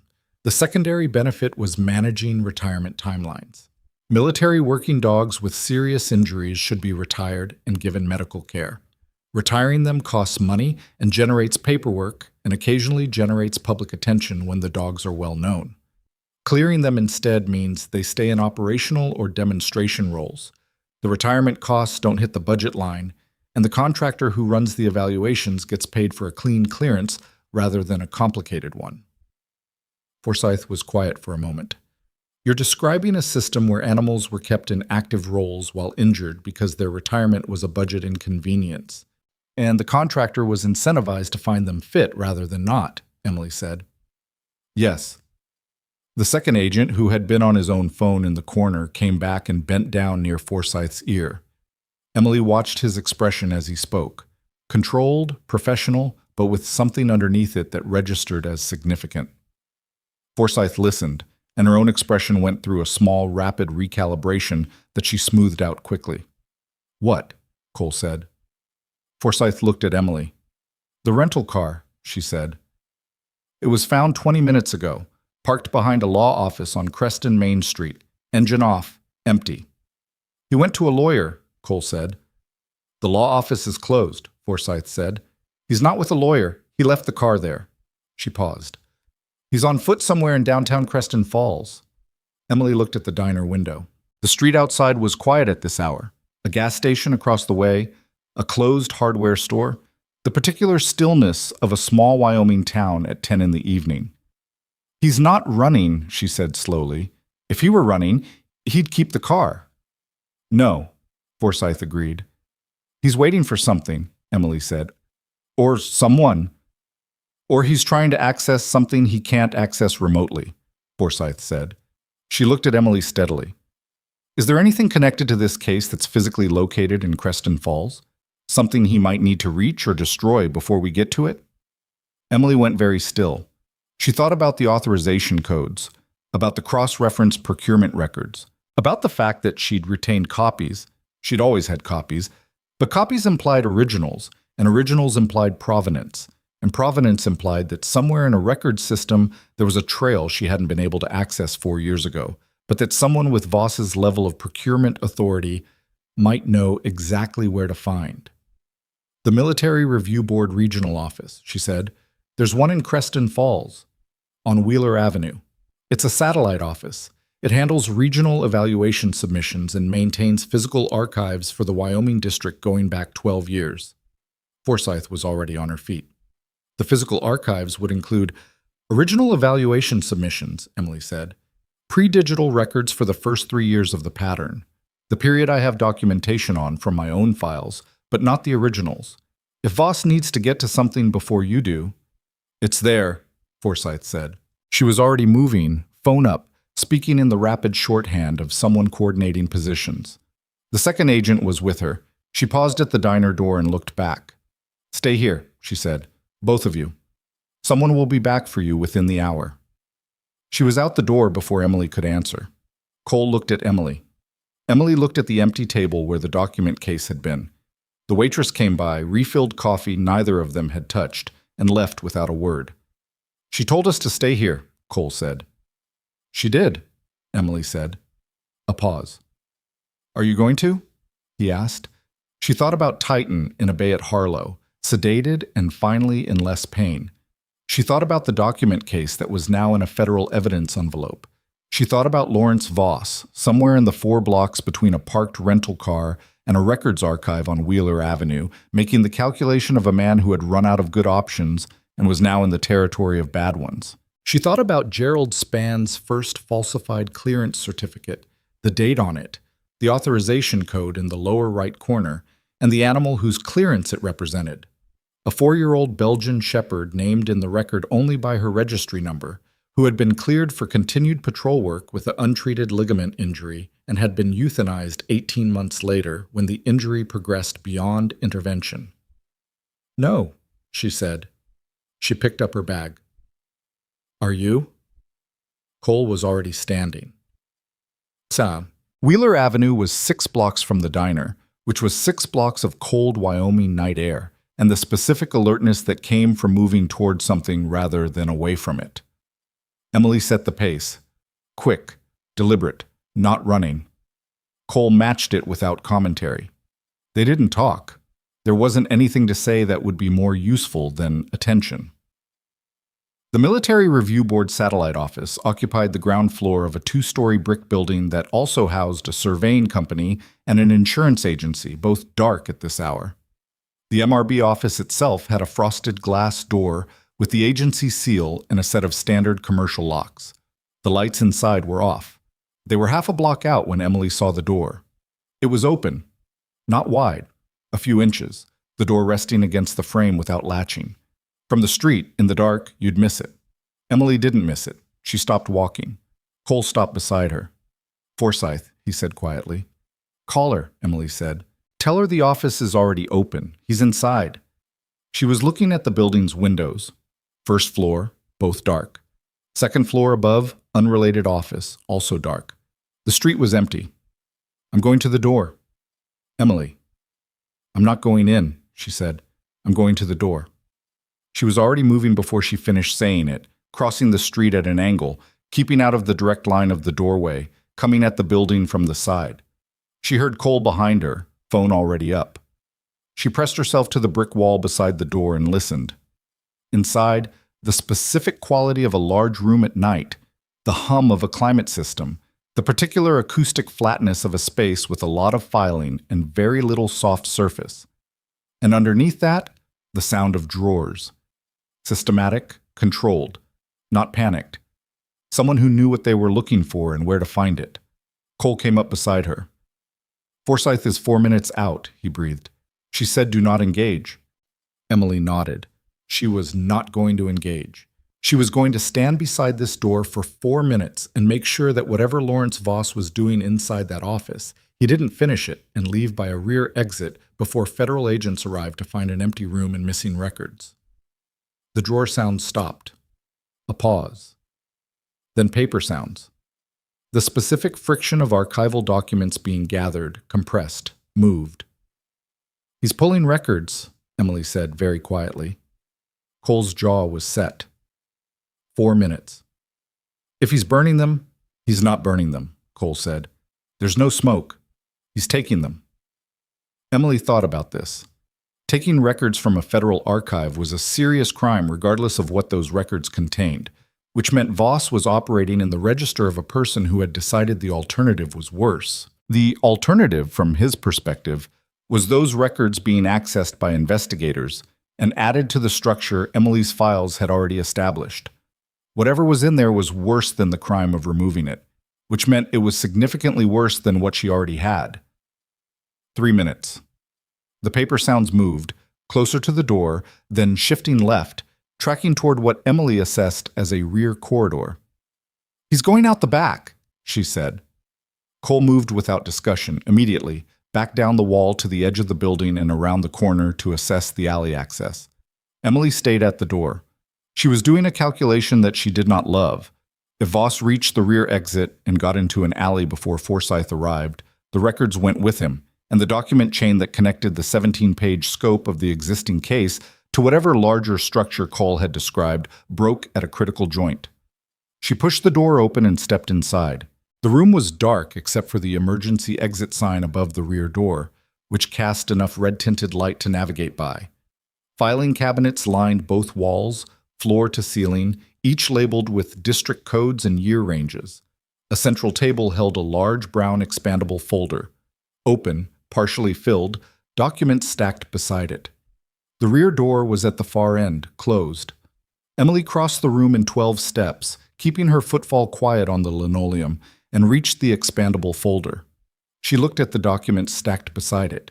A series of archival evaluation forms, original signatures, physical stamps, date ranges going back 9 years. She didn't touch them. She pulled out her phone and photographed them where they lay, fast and systematic, 6 frames covering all visible document faces, timestamps recording automatically. The rear door opened.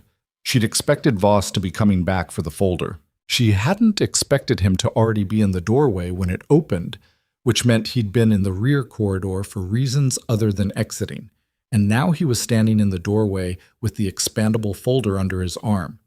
He'd already had a portion of the documents, looking at Emily Vasquez standing at the central table with her phone in her hand. He was 61, gray at the temples, the build of a man who had been athletic once and hadn't entirely lost it. He was in civilian clothes, button down, dark jacket, and he looked, in the red-washed light, like a man who had been awake for a very long time and was operating now on something past adrenaline, something lower and more corrosive. He looked at Emily. He looked at her phone. "You're not supposed to be here," he said.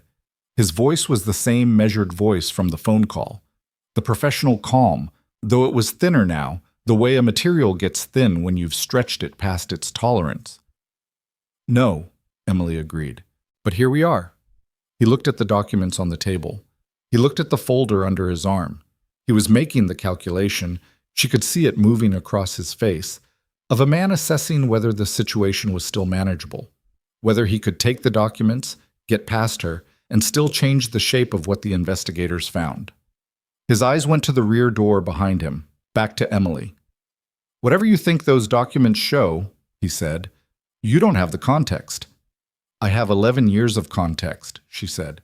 Some of it's already in federal evidence custody. His jaw tightened fractionally.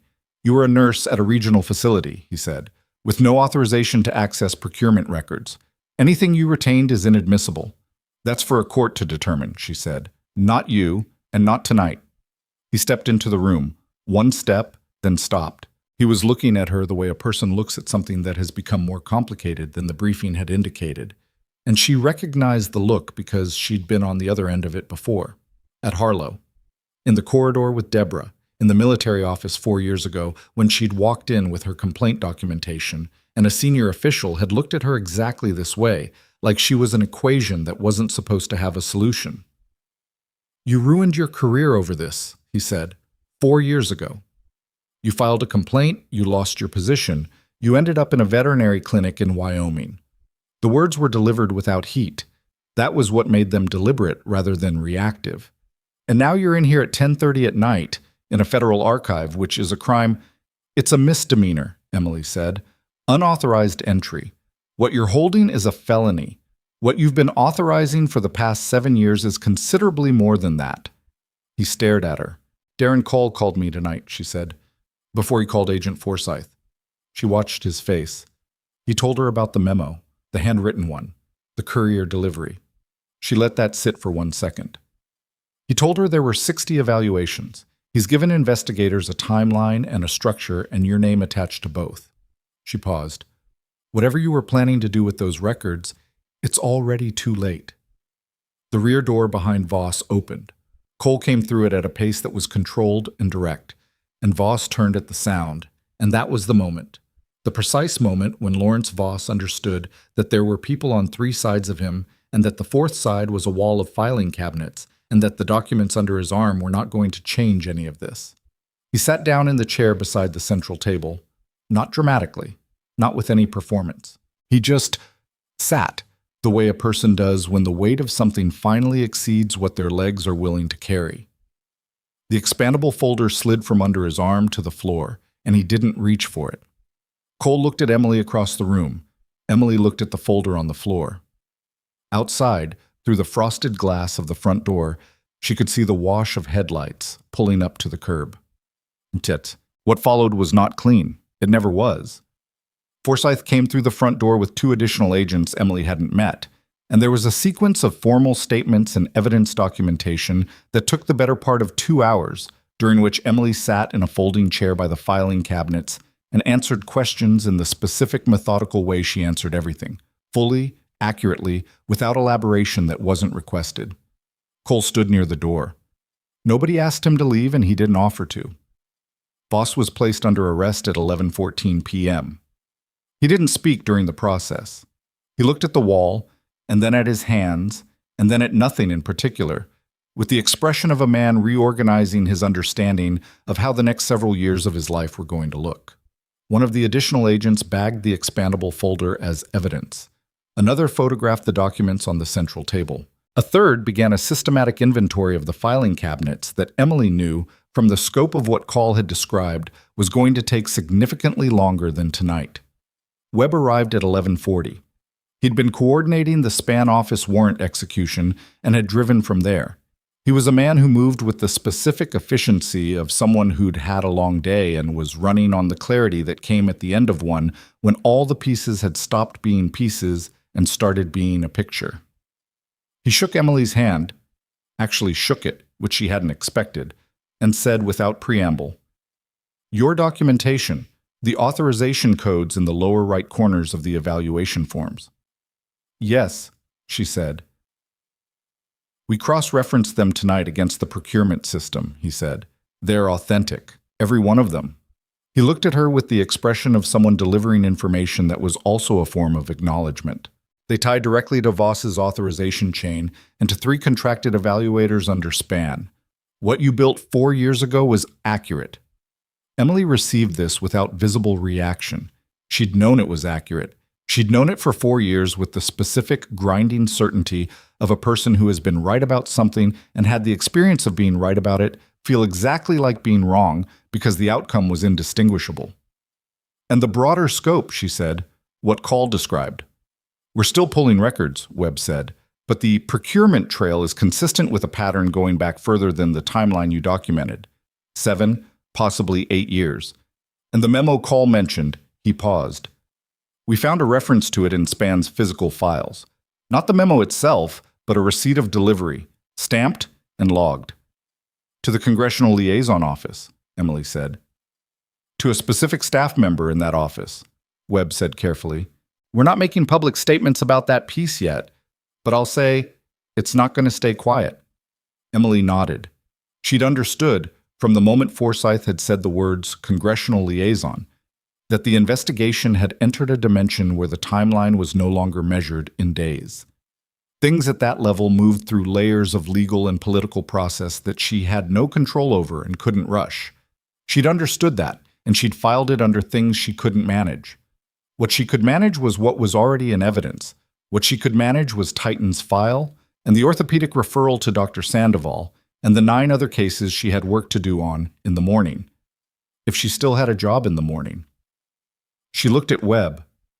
I was placed on administrative suspension this afternoon, she said, by the hospital's department head for communicating diagnostic findings without physician oversight.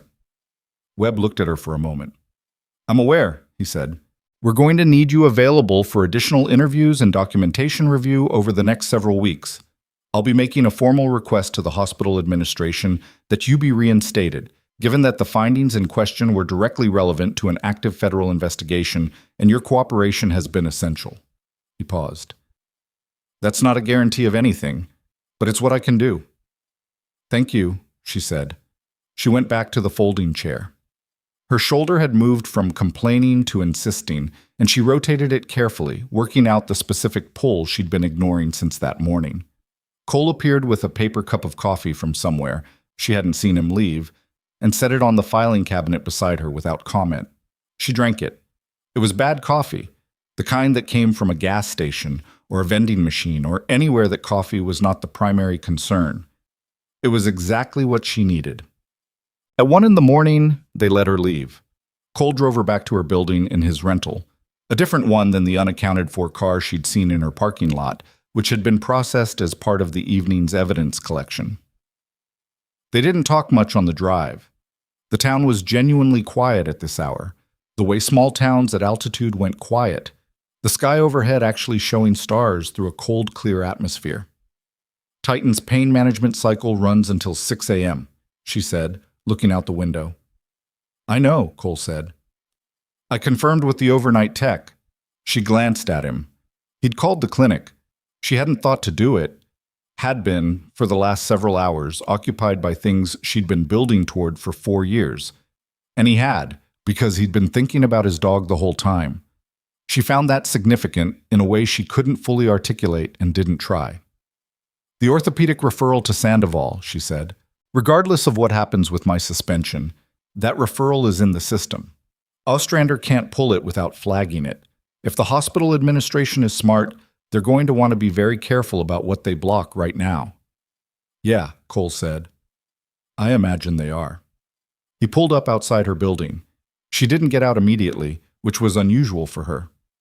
What you did tonight, Cole said. Going into the office. That was inadvisable, she said. It was, he said. It was also the thing that made sure he didn't walk out the back with those records. She looked at the building entrance. I've been told I make inadvisable decisions, she said, usually by people who benefit from me not making them. Cole was quiet for a moment. The people at your clinic who ignored your opinions and dumped the hard cases on you and took credit for your work, he said. They were benefiting from your competence and making sure you didn't have the standing to do anything with it. It wasn't a question. She didn't treat it as one. Yes. And the people in the military evaluation chain who buried your complaint, he said. Yes. He looked at the steering wheel. I told you when I came in today that I wanted someone more qualified, he said. I want to say that I understand now how that landed, given everything. She considered that. He was right that it had landed with a particular weight, given everything. She was also aware that he'd said it from inside a system that had trained him to make exactly that assessment in exactly that context, and that what he'd learned today had cost him something. Not just about her, but about the evaluation system he'd trusted with his partner's health for the better part of a decade. "You updated your assessment when the evidence changed," she said. "That's all anyone can do." He looked at her. "That's a very fair way to put it." "I'm not always fair about it," she said. "But tonight I'm tired and I'm being generous." Something crossed his face that was close to a smile, though it didn't quite arrive. "Go get some sleep," he said. "Your shoulder's been bothering you for hours." She hadn't mentioned her shoulder. She'd rotated it once in the records office, without thinking, and he'd apparently noted it with the peripheral attention of someone accustomed to monitoring the physical state of people around them in operational contexts. "Good night," she said, and got out of the car. She went upstairs. The cat had emerged from under the couch and was sitting on the kitchen table in the exact spot where the document case had been, with the expression of an animal that had been inconvenienced and was prepared to let her know about it. She fed him, stood in the kitchen for a moment, looked at the empty table. 4 years of files. In federal evidence now. In the hands of people who were, as of tonight, actively working rather than actively burying. She'd spent 4 years being careful with those files, storing them, organizing them, maintaining them in sequence. She'd spent 4 years being certain enough of what they contained to keep them, but she'd also spent 4 years not being certain enough of anything else to feel what she was feeling right now, which was complicated and tired and something she didn't have a clean word for. Not relief exactly. More like the specific sensation of having been braced for impact for so long that the muscles had forgotten how to release. She went to bed. She did not sleep immediately. The morning came with the particular indifference of mornings to whatever the night had contained. By 7:30, Emily had showered, eaten, and was sitting at the kitchen table with her laptop open when the first call came. It was from the hospital administrator, not Deborah, above Deborah. A man named Gregory Holt, who was normally a CC on emails she never thought about, and who was now calling her personal cell with the specific energy of someone who had spent the past 16 hours being briefed on things they wished they hadn't needed to be briefed on. "Ms. Vasquez," he said, "I want to start by saying that the hospital takes these developments very seriously." "I imagine you do," she said. "The suspension," he said, "was a precautionary measure taken under incomplete information. Given the federal investigation scope and the formal request we received this morning from Special Investigator Webb's office," he paused, cleared his throat. "We're rescinding the suspension effective immediately. You're reinstated with full caseload." "And Titan's case?" she said. "Reassigned to you," Holt said. "Dr. Ostrander he's agreed that continuity of care is the appropriate approach." She noted that he said Ostrander had agreed rather than that Ostrander had been overruled, which was a courtesy she hadn't requested, but that Holt apparently needed to maintain. "I'll be in at 9, she said. "Ms. Vasquez," Holt said, and then he stopped. He seemed to be deciding something. "The board would like to formally acknowledge, I appreciate that," she said. "I'll be in at 9. She hung up. The cat jumped onto the table and sat on her laptop keyboard, which registered as 17 spaces in a document she hadn't been writing. She moved him to the left. He sat on the left portion of the keyboard. She gave up and scratched his ear. The second call came at 8:15 while she was finishing coffee and preparing to leave. It was from a number she didn't recognize, different from last night's unknown numbers, a DC area code. She answered it. "Ms. Vasquez, this is Miriam Oates. I'm the Deputy Communications Director for the Senate Armed Services Subcommittee on Military Procurement." She had the efficient, pre-measured cadence of a person who delivered sensitive information professionally for a living. "I apologize for the hour. I wanted to reach you before any public statements were made." Emily set her coffee cup down. "About what specifically?" "The investigation conducted by Special Investigator Webb's office has generated findings that intersect with an ongoing subcommittee inquiry," Oates said carefully. "Specifically the question of oversight gaps in military working dog retirement evaluations. The subcommittee chair has been briefed this morning and has requested that you be contacted about voluntary testimony." Emily's kitchen was very quiet. "Testimony," she said. "Voluntary at this stage," Oates said. "No subpoena, no legal obligation.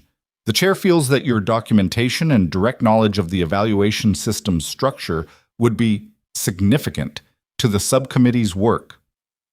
Emily thought about Deborah's face in the hallway. She thought about Ostrander presenting her protocol in the case review.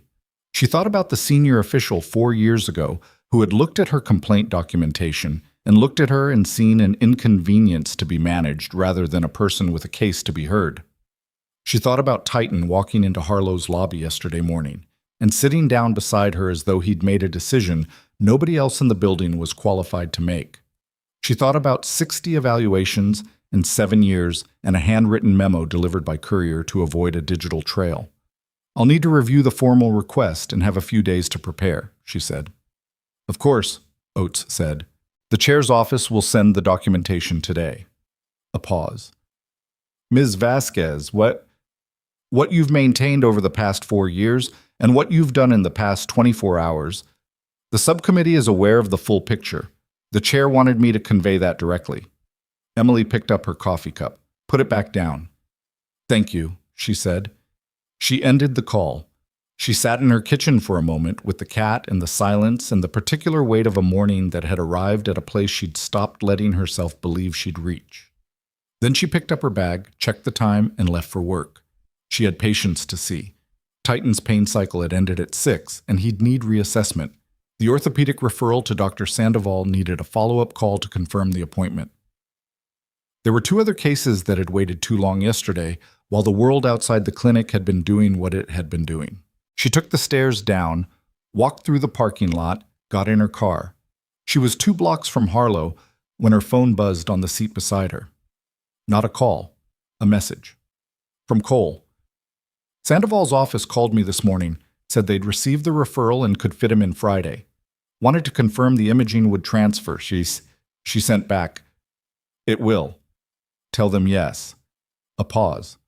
Then, "How are you doing?" She drove through the intersection that was the last turn before the clinic and considered that question, which was asked without a question mark, she noticed, which meant it wasn't entirely a question. She typed back, "I'm going to work." His response came as she was pulling into the parking lot. "That's not what I asked." She sat in the car for a moment. The Harlow Veterinary Trauma Center entrance was 15 feet away, glass doors and the particular institutional fluorescence of a building that ran 24 hours and hadn't slept even when everyone inside it had. She could see Priya through the glass, moving between the reception desk and the corridor with the slightly breathless energy she brought to mornings. Emily looked at her phone. "I don't know yet," she typed. "Ask me in a week." She put the phone in her bag and got out of the car and walked through the entrance. Priya looked up. Her face did something complicated and then settled into an expression of visible, unguarded relief. "You're back," she said. "I'm back," Emily said.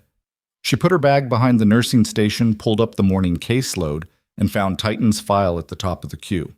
She clicked into it, confirmed the overnight monitoring notes were intact, and the pain management had held, and was in the middle of drafting the morning assessment plan when she realized that the 2 other nurses at the station had stopped talking. She looked up. Ostrander was in the hallway entrance. He was looking at her with the expression she'd seen last night in his office, the one that was still working out what it was doing with itself. "Vasquez," he said. "Dr. Ostrander," she said. He nodded at the caseload on her screen. "Titan's the priority this morning." "Yes," she said. "Let me know if you need any additional imaging authorized," he said. "I'll turn it around same day." He walked away before she needed to respond. Priya turned back to her own screen very carefully with the specific neutral expression of someone trying not to react visibly to something significant. Emily went back to the assessment plan. She worked through the morning with the steady, systematic focus that was the only way she knew how to work. No performance, no announcement, no pause for anyone to acknowledge what the last 24 hours had been. Just the cases, one after the next, the animals and the paperwork and the precise, quiet competence that she'd been practicing every day in this building for 3 years while people looked through her. At 11:15, she walked into Titan's bay with the assessment tablet and found Cole already there, sitting in the chair beside the bay with a cup of actual decent coffee, not the vending machine variety, that he handed to her without ceremony when she walked in. She took it. She started the assessment. Titan watched her with his amber eyes and leaned into her hand when she reached his neck, the same way he had the first time, and she took that as what it was: the straightforward, uncomplicated approval of an animal who had made up his mind. "How's the shoulder?" Cole said. "Manageable," she said. "That means bad." "It means manageable." She moved to Titan's rear left leg and began the weight-bearing assessment with the care of someone checking something fragile. "He's tolerating the reduced pain load better than I expected. The inflammation markers from last night's blood panel are down. That's a good sign for the surgical prep." Cole watched her work. "The subcommittee," he said. "Word travels." "Apparently." She made a notation. "It's voluntary testimony. I haven't committed." You're gonna do it," he said. She didn't answer immediately. She finished the notation and stepped back from the bay. "The animals in those 60 evaluations," she said. "The ones I don't have files on. The ones from the years before I was there. I don't know what happened to them. I don't know which ones were like Titan and which ones—" She stopped. "Some of them won't have had good outcomes," Cole said. He said it without softening it, because they'd both arrived at a place where that was the only useful register. "No," she said, "they won't have." She looked at Titan. "If I testify, the subcommittee findings become part of the congressional record. The findings from Webb's investigation become part of the legal record. The documentation I kept becomes something that closes a loop rather than being a file in a case that went nowhere." She paused. "I'm going to do it." "I know," Cole said. Titan exhaled slowly. The monitoring equipment recorded his vitals in the measured rhythm of an animal, finally in less pain than he'd been taught to accept as normal. Emily made the last notation in the assessment and set the tablet down. She picked up the coffee Cole had brought and drank it. It was good. It was genuinely good, and that was such a small thing, and it registered with the specific clarity of small things at the end of large events. She was opening Titan's next protocol screen when the tablet chimed with a priority flag. She looked at it. It was an automated alert from the federal evidence system. A case status update forwarded to her contact information by Webb's office as a courtesy notification. She read it once, twice, 3 lines. A case update, time-stamped 40 minutes ago. Subject span, Gerald A. Federal charges filed, 12 counts. Arraignment pending. Subject VOSS. Lawrence D. Federal charges filed, 19 counts including obstruction, evidence tampering, procurement fraud. Arraignment pending. Third subject identified and expanded warrant scope. Name sealed pending formal charges. Congressional Liaison Office notified of subcommittee inquiry. She read the 3rd line again. Third subject. Name sealed. Congressional Liaison Office. It hadn't stopped at Voss. She'd known it probably wouldn't. She'd said as much to Cole last night in the diner, that what Cole had described was a structure, not a single person at the top. But knowing a thing and watching it confirm itself in 3 lines of time-stamped federal case status text were different experiences. "Emily," Cole said.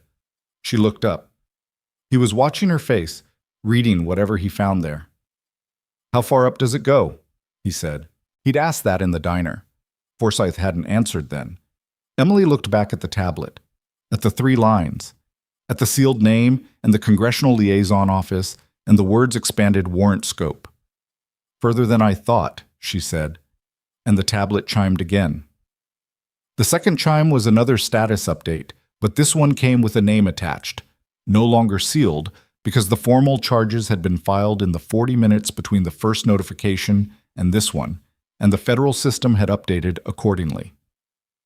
The name was a senior staff director in the Congressional Liaison Office, a man who had held his position for 11 years and whose signature appeared on the delivery receipt found in Span's physical files. He was not an elected official. He was the kind of person who made things happen in the space between elected officials and the operations those officials never looked at directly. He was, Emily understood immediately, exactly the kind of person a structure like this required to function. Invisible enough to be useful, connected enough to be protected. Until he wasn't. She set the tablet down on the bay railing and stood with that for a moment. Titan watched her. The monitoring equipment kept its rhythm. Cole didn't say anything, which she appreciated because there wasn't anything to say that the silence wasn't already saying. 3 people charged, a federal investigation active across 2 states, a Senate subcommittee inquiry opened, and somewhere in the records archive on Wheeler Avenue, agents were still working through 12 years of physical files that would take weeks to process fully. It wasn't over. Not legally, not procedurally.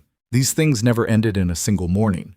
They moved through courts and hearings and the long institutional machinery of consequence. And they took time, and sometimes they delivered less than they should, and sometimes the people at the edges walked away cleaner than they deserved. But the structure was exposed. The mechanism was named. And the documents that had made that possible had spent 4 years in a gray fireproof case in the back of a closet, maintained by a woman nobody at Harlow Veterinary Trauma Center had ever thought to ask about. She picked up the tablet and went back to work. Titan's surgery happened on a Friday in Cheyenne, performed by Dr. Anika Sandoval, who was exactly as good as Emily had said she was. The repair took 3 hours and 40 minutes. Cole sat in the surgical waiting area for all of it, which was, Emily thought when he told her later, about the most honest thing a person could do with that kind of time. The procedure addressed the fracture, the chronic inflammation around the joint, and the secondary soft tissue damage that had accumulated over a year of compensated movement. It was not simple. The recovery would not be simple. Dr. Sandoval told Cole afterward that the dog had been operating through significant chronic pain for longer than anyone had recognized, and that his behavioral stability throughout that period was a function of the specific, extraordinary stoicism of animals trained to work. Cole called Emily from the parking lot of the surgical center after. She was on her break, sitting in the Harlow break room with bad coffee and a case file she was trying to finish before the afternoon. She said he did well, Cole said. I know, Emily said. Sandoval texted me the surgical notes. A pause. Of course she did. He's going to need 6 weeks of restricted movement before physical therapy starts, Emily said. I can put you in contact with a canine rehabilitation specialist in Laramie who's very good. Emily. She does water therapy, which is better for hip repairs than weight-bearing exercise in the early... Emily. His voice had something in it that stopped her. Thank you. She sat with that for a moment. In the break room, someone had left a half-eaten bag of pretzels on the counter, and the coffee machine was making its preparatory sound for a cycle nobody had started deliberately. Everything was very ordinary, and the phone in her hand was carrying something that wasn't. He would have found his way here regardless, she said. Maybe, Cole said, but you're the one who was standing in the lobby. She didn't have an answer for that, so she didn't manufacture one. Call me when he's out of recovery, she said. I want to know his first weight-bearing assessment. I will, he said. She hung up and finished her coffee and went back to her patients. She testified before the Senate subcommittee 11 weeks later on a Tuesday in March in a room in Washington that was significantly less dramatic than the word testimony implied. Fluorescent lighting, a long table, 7 subcommittee members with varying levels of attention, and a court reporter whose typing speed was quietly impressive. She had prepared for 3 weeks with Webb's team and a federal attorney who had the specific blend of thoroughness and pragmatism she responded to, and she delivered her account with the same quality she brought to everything, accurately, completely, and without elaboration that wasn't asked for. She was on the stand for 4 hours. She did not perform, she did not cry, she did not make speeches. She answered the questions that were put to her, and when the subcommittee chair asked her near the end whether she believed the existing oversight structure for military working dog evaluations was adequate, she said no, and explained precisely why, and what adequate would look like, and what it would cost to implement it, and how the cost compared to the financial benefit the existing system had generated for the people who'd built it. The subcommittee chair looked at her over his reading glasses for a moment after she finished that answer. Ms. Vasquez, he said, you filed the original complaint 4 years ago. Yes. And when it was closed without action, you retained your documentation. Yes. Why? He said. Not aggressively.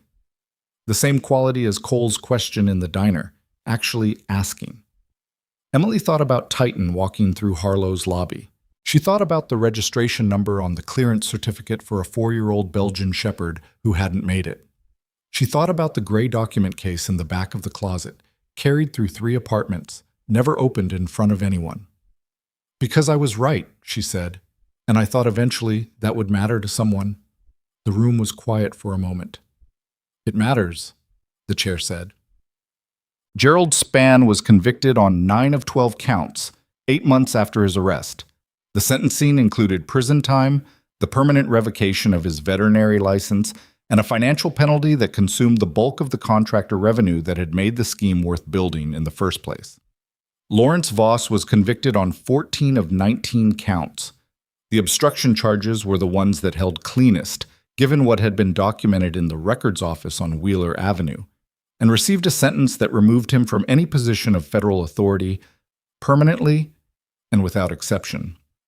The staff director from the Congressional Liaison Office accepted a plea agreement that included full cooperation with the ongoing investigation and a sentence suspended on the condition of permanent disbarment from federal employment. 3 additional evaluators connected to Spann's network were charged in a secondary proceeding. 2 accepted plea agreements. 1 went to trial and lost.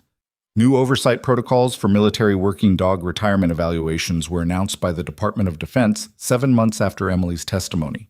The protocols included mandatory imaging review by an independent veterinary panel, a standardized assessment checklist that could not be modified by the evaluating contractor, and a complaint mechanism that reported directly to the Inspector General's office rather than routing through the review board.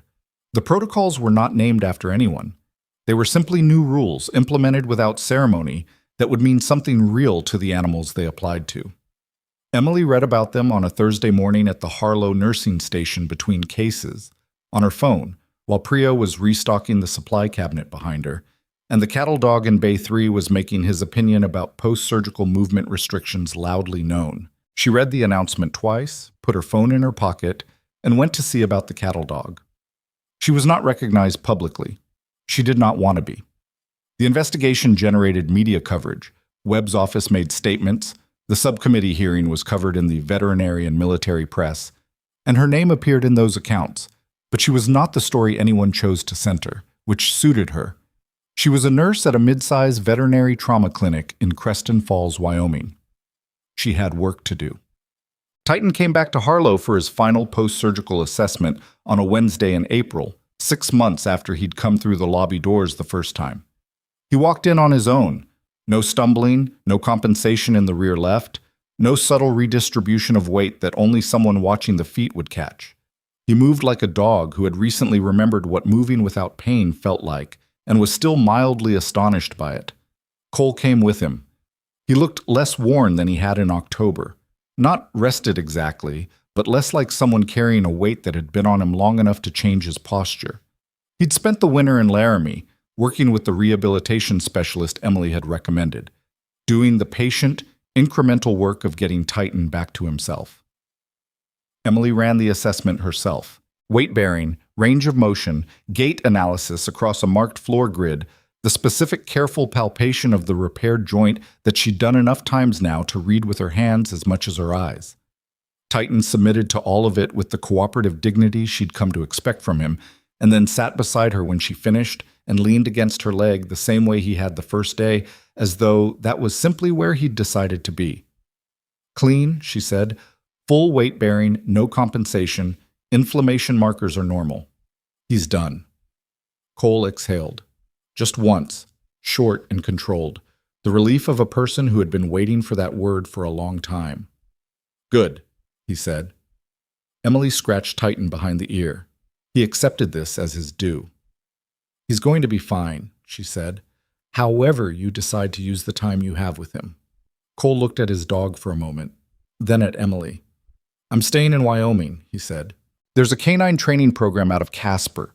They work with rescue organizations, place working dogs with veterans. I've been in conversations with them. That sounds right for him, she said. For both of us, Cole said. She looked at him. He looked at her. There was something in that exchange that was straightforward and human and didn't require elaboration, and so she didn't elaborate, and neither did he. Come back in 3 months, she said. Routine check. I want to follow up on the joint. We'll be here, he said. She walked them out through the lobby. The same lobby, the same sliding glass doors that Titan had come through in October, like something detonating. He walked out of them calmly, in the afternoon light, beside the man who'd brought him in, and the doors slid shut behind them. Emily stood at the entrance for a moment. Priya was at the reception desk. The monitoring system in the corridor was running its afternoon cycle. Bay 3 was occupied by a new patient, an aging border collie with a joint condition that was going to require careful management and a treatment plan she'd already started drafting. She had work to do. She turned away from the doors. She went back to the nursing station and pulled up the border collie's file and got to it. No announcement, no pause, no moment of reflection that she asked anyone to witness. Just the next case, and the one after that, and the work that had always been there, being done by the person who had always been capable of doing it. The difference was simply that now the building knew it too. Not because she'd become someone different, not because she'd performed anything or won anything or arrived anywhere she hadn't already been. She'd been right 4 years ago. She'd been competent every day in between. She'd kept the files not as a weapon, but as a record. The insistence, maintained in a gray document case through 3 apartments and 4 years of invisibility, that the truth had weight even when nobody was willing to hold it. Some people spend their whole lives waiting for the room to notice them. Emily Vasquez had simply made sure that when the room finally looked, there was something undeniable to see. The border collie in Bay 3 made a sound of complaint about his cone. Emily went to see about it.